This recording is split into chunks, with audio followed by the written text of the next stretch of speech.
pengguna hak pilih. Jumlah pemilih DPT 202, jumlah 364. Bertempat di salah satu hotel di kawasan Grogol, Petamburan, Jakarta Barat, KPUD Jakarta tingkat Kota Jakarta Barat menggelar rapat pleno rekapitulasi dan penetapan hasil penghitungan perolehan suara Pilgub DKI Jakarta. Setelah menerima laporan rekapitulasi dan penetapan hasil penghitungan perolehan suara Pilgub DKI Jakarta dari 8 kecamatan di seluruh wilayah Jakarta Barat, rapat pleno yang digelar sejak Rabu pagi hingga sore tersebut menetapkan paslon Cagup DKI Jakarta nomor urut 3, Pramono Anung Rano Karno, unggul dengan perolehan suara tertinggi, yakni sebanyak 500.738 suara. Sementara, paslon Cagup DKI Jakarta nomor urut 1 Ridwan Kamil Suswono memperoleh suara sebanyak 386.880 suara. Serta paslon Cagup DKI Jakarta nomor urut 2 Dharma Pongre Kun Wardana dengan perolehan suara sebanyak 109.457.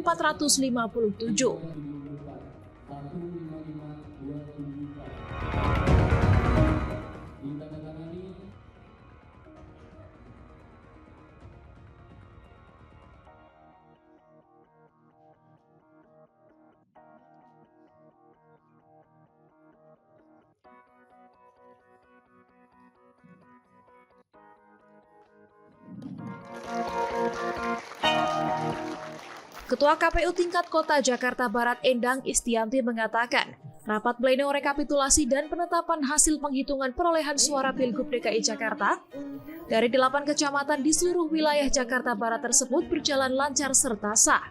Meski ada penolakan penandatanganan berita acara dari saksi paslon Cagup DKI Jakarta nomor urut 1. Sementara itu, berita acara hasil rapat pleno rekapitulasi dan penetapan hasil penghitungan perolehan suara Pilgub DKI Jakarta tingkat Kota Jakarta Barat tersebut ditolak saksi dari paslon Cagup DKI Jakarta nomor urut 1. Alasan menolak penandatanganan tersebut karena dinilai kurang profesionalnya penyelenggara pemilu, yakni KPUD Jakarta dan Bawaslu untuk mengundang warga mencoblos dan menangkal ajakan golput di media sosial yang membuat partisipasi masyarakat dalam Pilgub DKI Jakarta saat ini yang sangat rendah, mencapai 50%. Dari rapat pleno ini kita dapat mengetahui bahwa pasangan 03 memiliki raihan suara tertinggi di Jakarta. Jumlahnya berapa, Bu?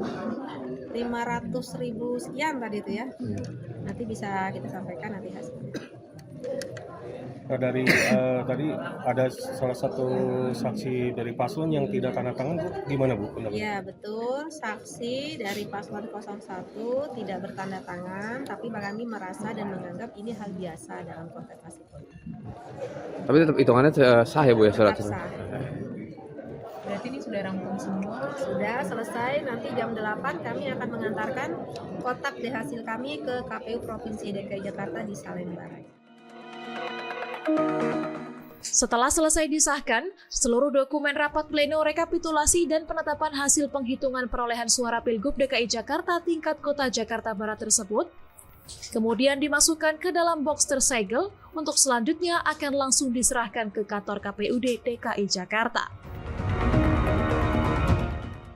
Kami dari saksi pasangan Gubernur nomor 1 Ridho ya, itu tidak menandatangani berita acara itu dikarenakan memang karena pertama itu tingkat partisipasi publik kita ya dalam pilkada kali ini rendah. Artinya kerendahan ini mencerminkan pada profesionalitas penyelenggara pemilu kali ini. Kami nilai penyelenggaraan pemilu kali ini sangat ya kurang baik lah intinya, kayak sangat buruk sebenarnya. Dengan tingkat partisipasi publik itu kurang daripada sekitar 50% kayak gitu kan. Nah, harapannya ini kan kalau tingkat partisipasi publiknya ini cukup tinggi, validitas dan keterimaan daripada masyarakat itu bisa lebih baik kayak gitu. Dan kami sayangkan itu karena banyak sekali pemilih yang tidak mendapatkan undangan atau mungkin kalau namanya sekarang itu surat pemberitahuan ya kepada para pemilih tidak terdistribusi dengan baik. Belum lagi adanya juga himbauan untuk golput ya. Nah ini tidak ditindaklanjuti oleh Bawaslu. Padahal kan ajakan golput itu sebenarnya bisa ada konsekuensi pidananya.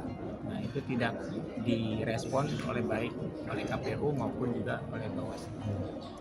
Ya mungkin itu salah satu. Pak, itu misalnya itu untuk yang tidak mendapat undangan itu contohnya di wilayah mana, dan kira-kira kasus yang ajakan golput itu kasusnya di mana sih Pak gitu? Kalau undangan yang banyak sekali yang tidak mendapatkan undangan itu tadi kami dengar tuh di banyak daerah kan ya. Artinya di semua kecamatan di Jakarta Barat ini ada kasus seperti itu. Mulai dari kecamatan Kembangan, Kebonjeruk, Palmerah kayak gitu.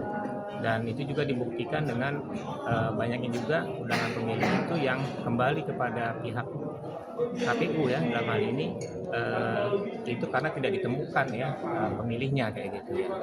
Belum lagi misalnya kasusnya banyak juga pemilih-pemilih DPK yang mereka tidak ada termasuk dalam DPT, nah, padahal ada di misalkan di TPS yang domisilinya. Kemudian tadi apa terkait itu tadi Pak soal ajakan untuk golput yang masuk tindakan pidana. Ajakan untuk golput ini banyaknya di media sosial ya. Media sosial itu melalui WhatsApp kayak gitu ya, YouTube kayak gitu. Ada laporan yang pernah masuk ke tim Ridho gitu ya? Artinya gini, Bawaslu itu kan punya dua tugas sebenarnya ya. Dia menindaklanjuti laporan ataupun dia melakukan investigasi terhadap apa yang berkembang pada masyarakat. Dan hal ini terjadi pada masa-masa tenang terutama. Nah, itu tidak lanjuti oleh Bawaslu maupun Panwas. Nah itu semua. Oke, terima kasih Pak.